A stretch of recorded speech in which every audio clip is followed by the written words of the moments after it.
بەڵێ بینەرانی ببورن بینەرانی ئازیز سڵاوتان لێبێت من یادگار فایقم ئەم شەو بە شێوەیەکی ڕاستەوخۆ لە سلێمانیەوە لەگەڵتانم بۆ باسی ڕۆژ دیارە باسی ڕۆژی ئەم شەومان دوو میوانی ببورن ئەزیز و بەڕێزمان هەیە یەک لە هەولێر ئەوی دیکە لە دهۆک میوانەکەی هەولێر بەڕێز زیا پەترۆس سەرۆکی دەستەی مافی مرۆڤ لە هەرێمی کوردستان میوانەکەی دیکەشمان بەڕێز دکتۆر دیندار زێباری ڕێکخەری ڕاستپاردا نێودەوڵەتیەکان لە حکوومەتی هەرێمی کوردستان ئەوەی مەبەستمانە ئەم شەو گفتوگۆی لەسەر بکەین باسکردنە لە ڕەوشی مافی مرۆڤ لە هەرێمی کوردستان و بە دیاریکراوی جەخت ئەکەینەوە و فۆکەسە خەینە سەر ئەو راپۆرتەی وەزارەتی دەرەوەی ئەمریکا کە ناونیشانی بازرگانی کردن بە مرۆڤ وی هەڵگرتووە و تایبەتە بە ساڵی 2018 لە سەرانسەری جیهان دیراسەی ئەو بابەتەیان کردووە و بێگومان ناوی هەرێمی کوردستانیش لە راپۆرتەکە هاتووەکو یەکێک لە وڵاتانەی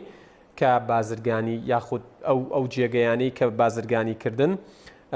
بە مرۆڤەوە تیایاندا ئەنجامەدرێت لە ینی زۆر بە کورتی لە راپۆرتەکەیە ئاماژە بەوە دراوە کە هەرێمی کوردستان کەم تەرخەمە بەرامبەر بە ژیانی مرۆڤەکان یاسایەک نییە بۆ ڕێگریکردن لە بازرگانی کردن بە مرۆڤ بە دوواداچون و لێپێچینەوە بۆ تاوان ناکرێت ژیانی ئاوارە و پەنابەران لە دۆخێکی خراپدایە و لە فرۆشیان پێوە دەکرێت و منداڵەکانیان ناچار بە سوالکردن دەکرێن و مافی کرێکاران پارێزراو نییە حکوومەتی هەرێمەوەک پێویست خزمەتی ئەو کەسانی نەکردووە کە بوونەتە قوربانی بازرگانی کردن پەتا دوایی یعنی کۆمەڵێک خاڵی تێدا باس کراوە کە هیچیان خاڵی ئیجابی و ئەرێنی نین بە هەموو شێوەیەک لە شێوەکان ینی بە خراپی باس لە دۆخی مافی مرۆڤ کراوە لە هەرێمی کوردستان دیارە من زیاتر ناڵێم وردەکاری زیاتر لای هەردوو میوانەکەمە لە کاکزیا پەترۆس سەرۆکی دەستەی مافی مرۆڤ لە هەرێمی کوردستان دەست پێەکەین کاکزیا سڵاوتان لێبێت بێگومانە و راپۆرتەتان خوێندۆتەوە و هەرێمی کوردستانیش ینی چاوەڕێ دەکرێت کە وەڵامی خۆی هەبێ ئەوانەی ئەوان لە راپۆرتەکەی ئاماژەیان پێداوە چەند دیوایە و چەند دیوانیە و بۆچی هەر باز دێتە سەر راپۆرتە نێودەوڵەتیەکان لایەنە پەیوەندیدارەکانی حکوومەتی هەرێمی کوردستان پێیان وایە ئەوان تۆمەت ئەکەن و ڕاست نابێژن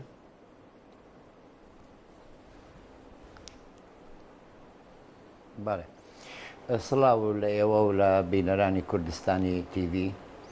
شەوتان باش تەبیعی ئێمە وەکو دەستەی سەربەخۆی مافی مرۆڤ بە هەمان ئەرک لێرە هەڵدەستین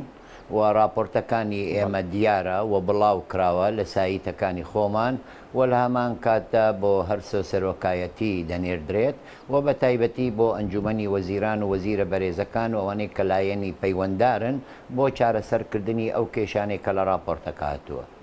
لەو سەکتەرانێک کە لە راپۆرتی دەستەی مافی مرۆڤی ساڵانە و وەرزشی و هەروەها لە ناکاو باسی بازرگانی کردن بە مرۆڤمان کردووە باسی تعدای سەکسی لەسەر ئافرەتانمان کردووە ڕەوشی پەنابەران لە کەمپەکان کە ڕۆژێکی خراپە و هەروەها بازرگانی کردن بە منداڵ و بوونیان لە ناو شەقامەکان و لە سنتەرەکان و بە تایبەتی لای ترافیک لایت و سوالکردن زۆر ئەوانەی کە باست کرد جەنابەت لە پێشەچی باسی هەموو ئەوانە و هەندی تریشیان زیادمان کردووە من زۆر پێم خۆش بوو بەو قسەی کەوتت بۆ کاتێک کە راپۆرتێک لە شوێنێکی نێودەوڵەتی یان وزارەتێکی دەرەوەی وڵاتەکانی تر کە بڵاو دەکرێتن لەسەر عێراق یان لەسەر هەرێمی کوردستان زۆر لایەن و تەنانەتیش ڕێکخراوەکانی کۆمەڵگەی مەدەنی کاری لەسەر ئەکرێ بەڵێم کاتێک کە ئێمە وەکو دەستەیەکی نیشتیمانی دەستەی سربەخۆی مافی مرۆڤ کە ئەرکێتی و لێرە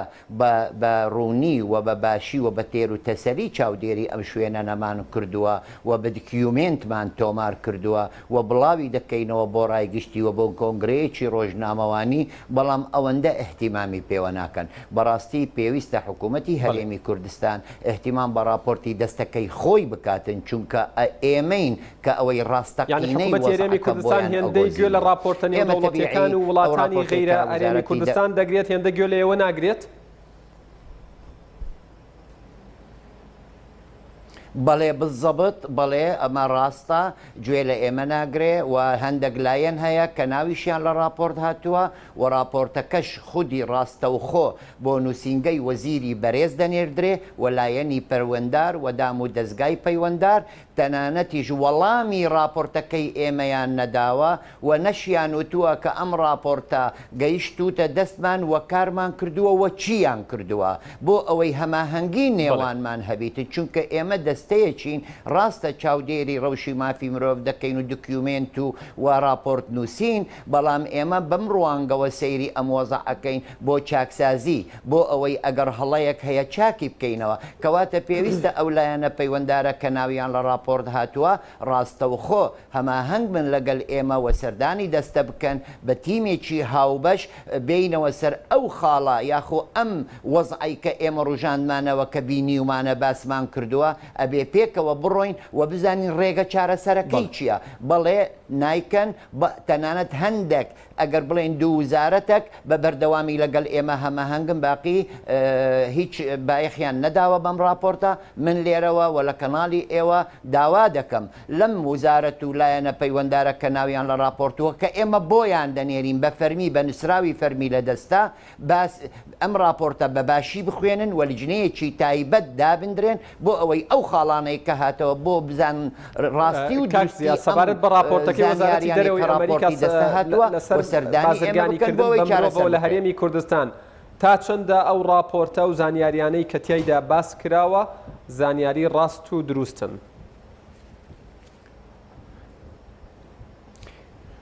ئێمە لە دەستا زانیاری زیاترمان هەیە و بە ناو و بە حالەتیشمان دەست نیشان کردووە لە هەر شوێنێک بەڵام راپۆرتی وزارەتی دەرەوەی ئەمریکا بە شێوەیەکی گشتی و بە شێوەیەکی بڵین ئینشایی داڕشتن هاتووە و ئێمە لە راپۆرتی خۆمان زیاتر متمانەمان هەیە لە راپۆرتەکانی نێودەوڵەتی ئەمە یەک دوو ئەمە نایگرێ کە ئێمە بایەغ نادەین بە راپۆرتە نێودەوڵەتیەکان و یەکێک لەوان وزارەتی دەرەوەی ئەمریکا چووکە بە بەردەوامی کۆنسڵخانەی ئەمریکا لە هەرێمی کوردستان و لە هەولێر و بە پێی ئەو فەرمانبەرەی کە پێی بەرپرسە لە مەلەفی مافی مرۆڤ و سیاسی بە بەردەوامیش هەماهەنگە لەگەڵ ئێمە و کۆبوونەوەشمان هەیە و دادەنیشین کەواتە وزارەتی دەرەوەی ئەمریکا کە ئەم زانیاریانە وەردەگری یان لە دەستە وەردەگری یان لە چەند ڕێکخراوێکی کۆمەلگای مەدەنی یان لەگەڵ چەند لایەنێکی سیاسی و هەندێکی چووکە بە خۆیان ڕاستە و خۆ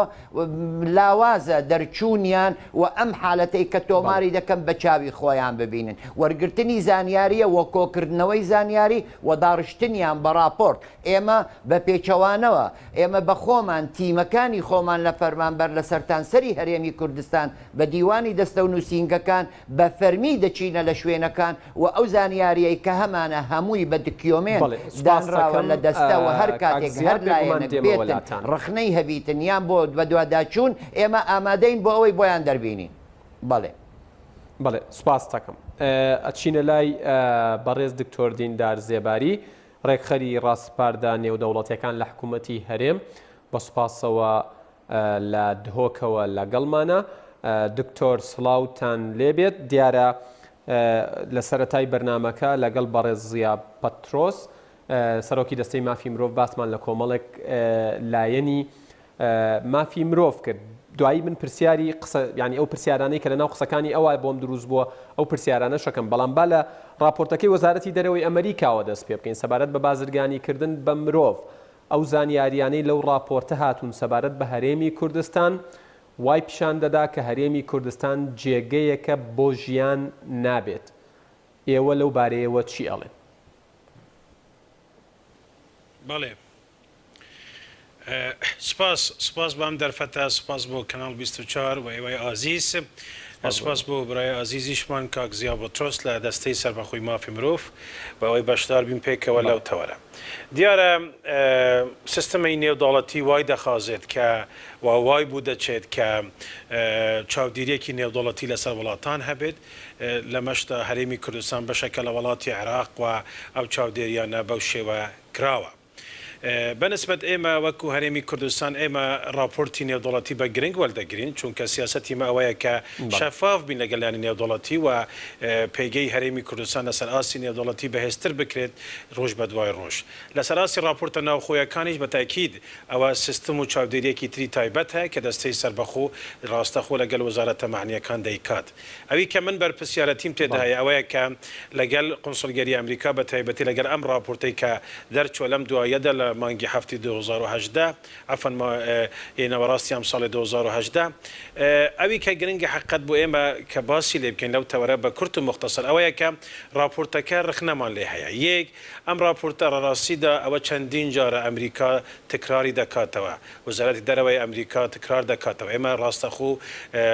بيوندي ما لقى القنصلجري وسفارة أمريكا العراق لدى واشنطنش لسر خط نصرا بابتا كنا كريد لدو سه تور بردوام بين وتكراري بابتا كان بكريد ببردوامي يك گشتاندنی بابتا كان او مرفوضه اگر حالتي تحديد كراويان هيا بابا اما بدريت اوي دوام اگر باس لتوري دزدريجي و تندتيجي بكرت اما كومالك لا ريوشيني تايبت من قرتو تبر كنمونه لرجالاتنا وراست لسراسي وزارتنا وخو لسراسي وزارتي كاروباري كمالاتي بقرا لسرحمو استا كان لكامبا كانو دروي كامبا كانش بس نسبه پنابران بتبدي پنابراني روجاواي سوريا كما بستي راپورتك زياده لسر اوانا اما ل 2016 كام راپورتاج باز دكات اما وزارتنا وخو بدواداچوني جدي كردو بلام اما كشمان لودا يك كاسكالا تومار نكرت كاحصاء وداتاي حكومي كد بدواداچوني دكات شتي بدس نكوت كأوي كقربانية بونمونا باسي يانكو روشني تايبد نجريت بر لروي سايبت ولروي إداري بيت وابزايم تي مكاني ما زور سخدت وانن بدوداشوني جدي بكم بلام سرارا يامش اما لنا خودي كم بكانستا سه چار جور لجنه تايبت و تيمي تايبت مان هيا سر برابراتي كان بلام لواج زياتر تيمي موبايليش مان هيا اجراءاتك يك جار زور مان هيا بو اوي ك باراستني ما في جنان بگشتي لوانش اواني ك پنابرن لهريمي كردستان لروي ياسا كان كرخنا لهريمي كردستان دگيرد اما رشنو سياسي كار مال بردستا ام رشنو تواب ولا سراسي وزارات شاوري برلمان دكات بلام اما معناي اون يما ياسا مال هريمي كردستان يما ياساي اصولي محاكمات عفوا قانوني عقوبات عراقي كسزاكاني عراقي صار 1969 صدو جماره صدو يازا جيبه جيد كريت هو هيشتك وهيج ريكارك يا سيبه بيب دادور و يا ساتيبه يعني او الناس موسر او خاله سلبياني كلا رابورتك ئاماژەی پێدراوە بەڵام ئەمەوێ بزانم سەرچاوەی وەرگرتنی ئەم زانیاریانە لە هەرێمی کوردستان بەنسبەت وەزارەتی دەرەوەی ئەمریکاوە کوێیە لەکوێوە ئەم زانیاریانیان پێدەدرێت کە هەرێمی کوردستان یعنی ئەو هەموو کارە پێشێلکاریەی تیاکرێت بەرامبەر بە مافی مرۆڤ بەرامبەر بە ئاوارەکان بەرامبەر بە مناڵەکانیان بەرامبەر بە ژنەکان تەنانەت یعنی باس لەوە کراوە لە شوێنێڵە هێزەکانی ئاسایش و بەرپرسانی هەندێک لە کەمپەکان خۆیان هاوکارن بۆی بازرگانی بە مرۆڤەوە بکرێت ئەمە زانیاری ئێجگار مەترسیدارن بۆ سومعە و ناوبانگی هەرێمی کوردستان لەسەر ئاستی دەرەوە ئەم زانیاریانە سەرچاوەکەیان کوێوە و لەکوێوە دەستیان کەوتووە وەریان گرتووە ام زانیاریانە لە ڕاستیدا پێشتریش لە 2016 و 17 و 15 یونامی راپۆرتێکی هاوشێوەی هەبووە کوڕێکخراوەکان هەندە ڕێکخراوی نێودەوڵەتی هاوشێوەی راپۆرتیان هەبووە زانیاریەکان کۆپی پەیستی یەکتر دەکەن ئەمە هەوڵێکی سیاسیە بۆ ئەوەی کە ئەو دەستکەوتانە بە تایبەتی دەستکەوتەکانی هەرێم لە ڕووی مرۆییەوە حقیقەت لە کەدار بکرێت ئەوی کە من دەیبینم لە ڕاستی لەرەدا ئەوەیە خۆم لەگەڵ قۆنسولگەری ئەمریکا دانیشتومە بەردەوام لەسەر ئەم بابەتە ئێمە بوو کە وەڵام دەدەینەوە بۆ کە ئیجراعاتی حکومی بە واقع پێتان دەڵێن بە ژمارە بە داتا خۆتان تەواجدتان لە هەرێمی کوردستان هەیە بۆ ئیجراعاتی ئێمە وەڵامی ئێمە لە ناو راپۆرتەکانی ئێوەدا نییە کەچی ئەوانە هەموو ئەو مەزدەرانن کە باوەڕپێکراون سەرچاوەی ئەو راپۆرتانە زیاتر دەتوانم بڵێم زیاتر سەرچاوەیەکن کە هەندە ڕێکخراوی نێودەوڵەتی ناوخۆی بوو ئاوارەکان لێرەنە هەندێکیش تریش کۆمەلگای مەدەنی لێرە هەندێکیش لە ئۆپۆزیسیۆن لە هەرێمی کوردستان بەداخەوە و هەندێکیش لە ئیعلامی کوردستانی بەداخەوە یعنی زۆربەی ئەوانەی کە سەرچاوەی زانیاریەکانم بەنسبەت راپۆرتەکان کەی دەبینم خودی ئەمریکان نییە و خودی ڕێکخراوەکانی ئەمریکیش نینە ئەوی کە تەواجد لە خودی کەمپەکاندانە بۆیە ئێمەشم پرسیارەمان هەیە ئەم زانیارانە کە دێت داوامان لێکردونە ئەگەر ئێوە هەندە حالەتان هەبێت بە هاو باش بین لە لێکۆڵینەوەکان لەگەل یەکتر بۆیە ئەمە مجرد هەوڵەکە تەسەیوسێکی تێدا هەیە و ئێمە بە وردەکاریەکی ڕێکۆپێک جارێکی تر وەڵامیان نەدەینەوە پشتڕاستی لە داتاکانی خۆمان ژنانی ێزیدی هەر حکوومەتی هەرێم ڕزگاریان کردو 1400 بەسەرەوە کەمپەکانی هەرێمی کوردستان 9 کەم بە پانابەری سووریا ئێمە وەلمان گرتووە لە هەرێمی کوردستان حقیقت لە عێراقدا ئێستا سەدان و پێنجی پەنابەری سووریا لە هەرێمی کوردستان یعنی ئەگەر قەینەوەی زانیاریانە بدەی بۆ بینەر بەڵێ بمبورە سوپاس دەکەم بچمەوە لای کاک زیا پەترۆس بەڕێز زیا جەنابتان سەرۆکی دەستەی سەربەخۆی مافەکانی مرۆڤن لە هەرێمی کوردستان ینی یەکێ لە قسەکانتان لێدوانەکانتان ئاماژەتان بەوەدا بوو کە ساڵ بە ساڵ ڕەوشی مافی مرۆڤ لە هەرێم بەرەو خراپتر دەچێت ئایا لە ئەرزی واقع گەروابێت کەواتە راپۆرتە نێودەوڵەتیەکان چی هەڵی تایە و چ زانیاریەک و باسێکی تایە یاخود تۆمەتێکی تایە کە بنەمای نەبێت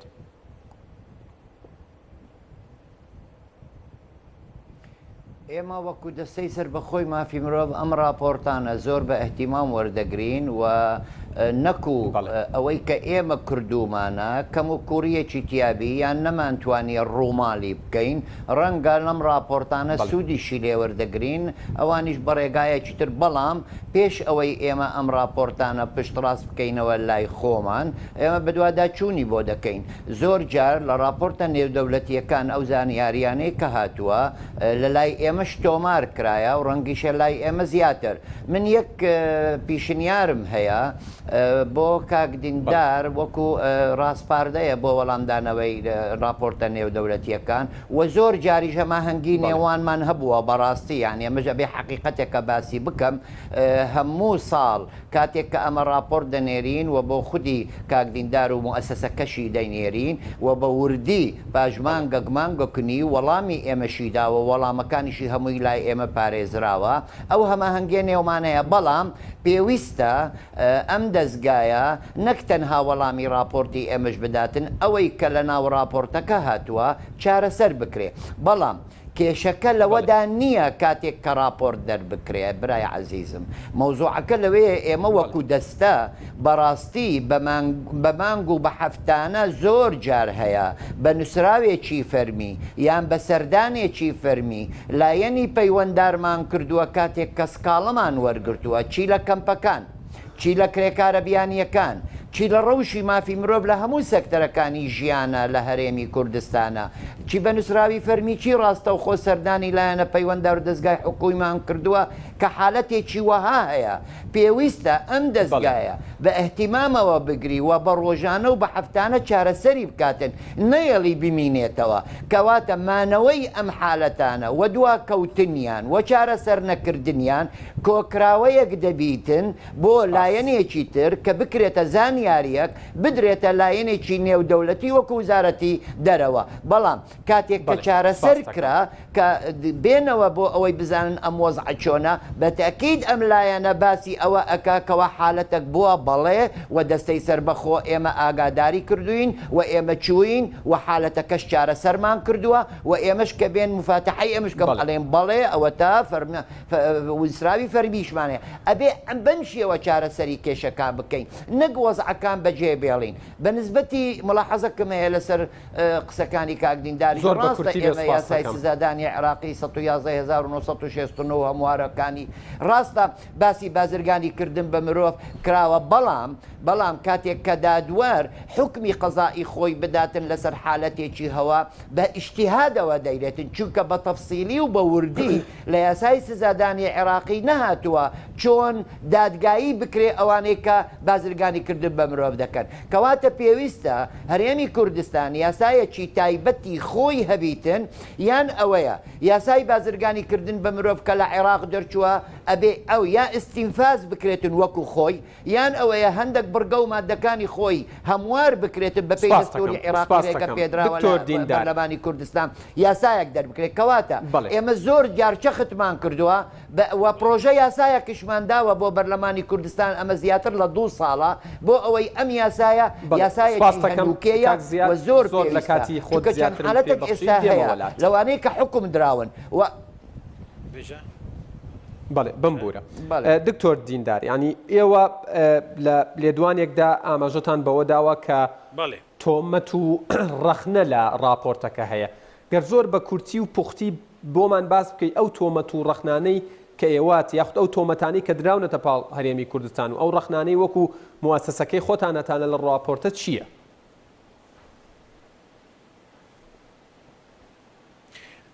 رەخنەمان لەو راپۆرتەکە یادگار زۆر وازحە راپۆرتەکە وا پێ دەچێت پێشەوەی کە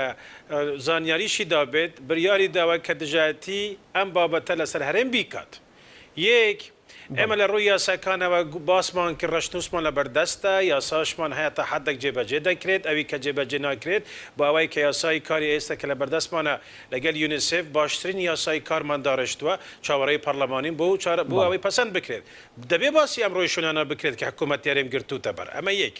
دوو کە باسی ڕێژەی تندوتیژی دژی ژنانی پەنابەری سووریا دەکرێت دەبێ باس لە هەوڵەکان و تیمەکانی حکوومەتیش بکات و ئەو ڕێکارە یاسایەکان کە باس کراوە بەکراوە لە سەراستی هەرێمی کوردستان سێ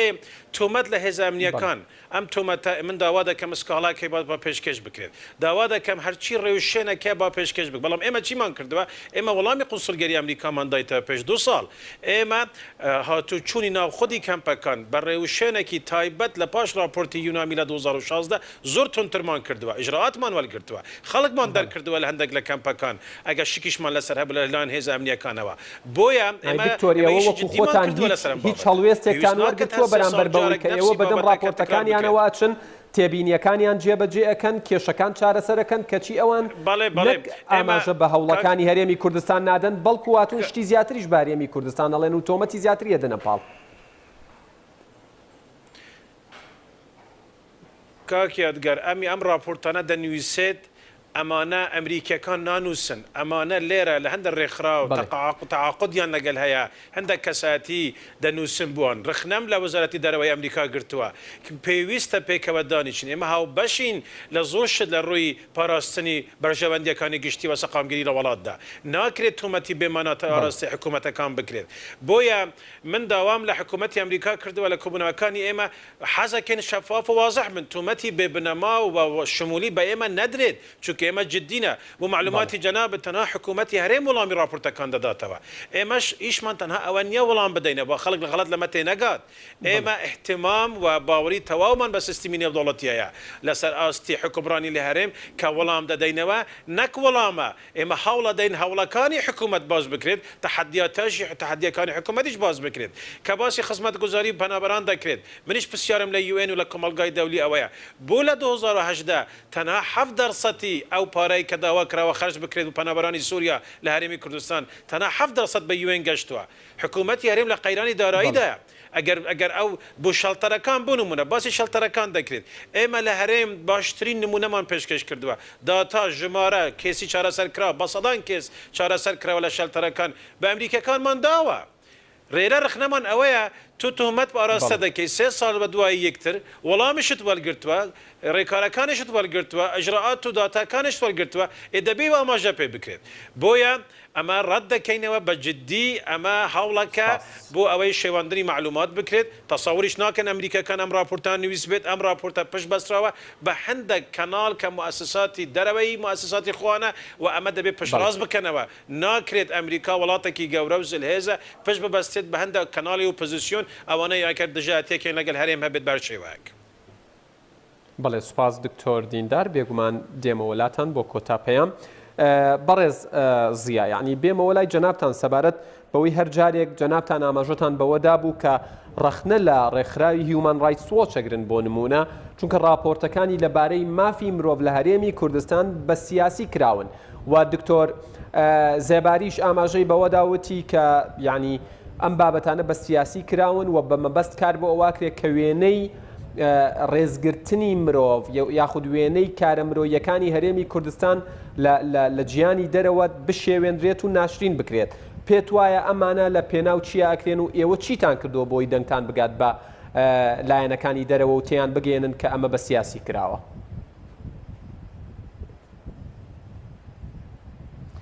بەڵێ ئێمە ڕاست دەکەی لە راپۆرتی مەڕایسۆچ ئەوەی کە لەسەر ئەو مناڵانەی بڵاوی کردبوو کە لە ناوجوانانی هەولێر کە لەگەڵیان دانیشتبوو کە ئەوانە لەلایەن هێزی ئاساییش زۆر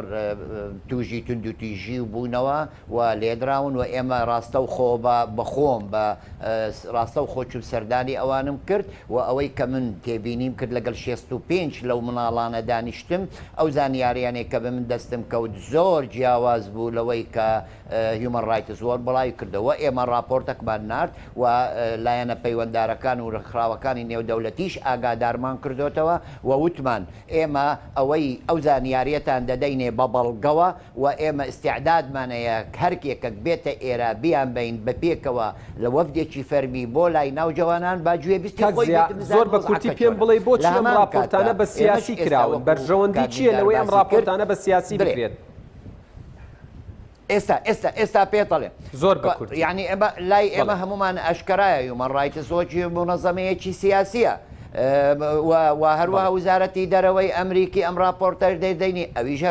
وزارەتی دەرەوە لە هەموو شوێن لە هەموو وڵاتانی جیهانە سیاسیە ئێمە هەرێم ئەو کێشەی کە هەمانە بەڕاستی کێشەیەکی گەورەیە لەبەر ئەوەی کێشە سیاسیەکان نێوان هەرێمی کوردستان و حکوومەتی عێراق هەتا ئێستا بەو شێوە ئالۆز کراوە ئەمە یەک دوو ڕێکخراوەکانی نێودەوڵەتی هەمویان لەگەڵ حکوومەتی عێراقی فیدرالەوە تەعاملەکەن و هەر کاتێک کە ئەگەر هەر وەزعەک باز بکەن لەسەر هەرێمی کوردستان ئەبێ ڕەزامەندی حکوومەتی عێراقی فیدرالی پێوە بیتن لەبەر ئەوە ئەبینین بە بەردەوامی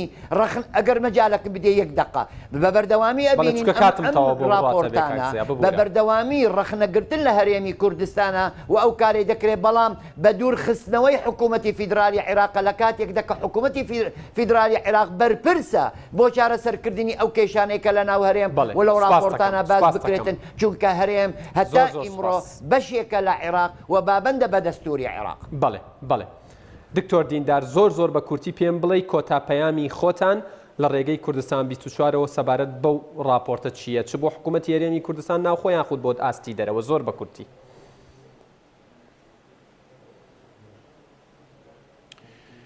ئێمە لەسەر ئاستی بەدوەدا چۆن بەردەوام دەبین جددی دەبین و هەموو حالەتێک بۆ ئێمە ژمارەیە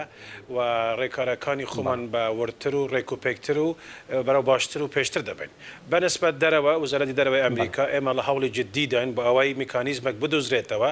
کە پێکەوە لەگەڵ حکوومەتی هەرێم لەسەر ئەو خاڵانە یەک بە یەک ڕاوستین و تەحەدیاتیش باز بکرێت ژمارەکانیش تەحدید بکرێت ئەگەر تەقەسیەکی حقایقی شەوێت با پێکەوە هاوبەش بین و لە ڕووی وەڵامی حکوومەتی ئێمە وەکو هەرێمی کوردستان پابندین بەوەی کە هەرێم پێشکەوتووە لە ڕووی حکومڕانی لە ئاستی ناوچەکە و بەردەوامیش دەبین بۆ بەرزکردنی ئەم پێگای کە هەرێم هەیتی لەسەر ئاستی نێودەوڵەتی بەڵێ بەڕێز دکتۆر دیندار زێباری ڕێخەری ڕاستپاردا نێودەوڵەتیەکان لە حکوومەتی هەرێمی کوردستان سوپاس بۆ ئامادەبوونتان لە دهۆکەوە سوپاس بۆ زانیاریەکانتان واروەها بەڕێز زیا پەترۆس سەرۆکی دەستەی سەربەخۆی مافی مرۆڤ لە هەرێمی کوردستان سوپاس بۆ ئێوە و ماندوونەبن. بەڵێ بینەرانی ئەزیز باسی ڕۆژ کۆتایی هات سوپاس بۆ تەواوی هاوکارانم لە سلێمانی لە هەولێر لە دهۆک تا باسی ڕۆژێکی دیکە ئێوە و کوردستان لە ئەمانەتی خوادا بن کاتێک.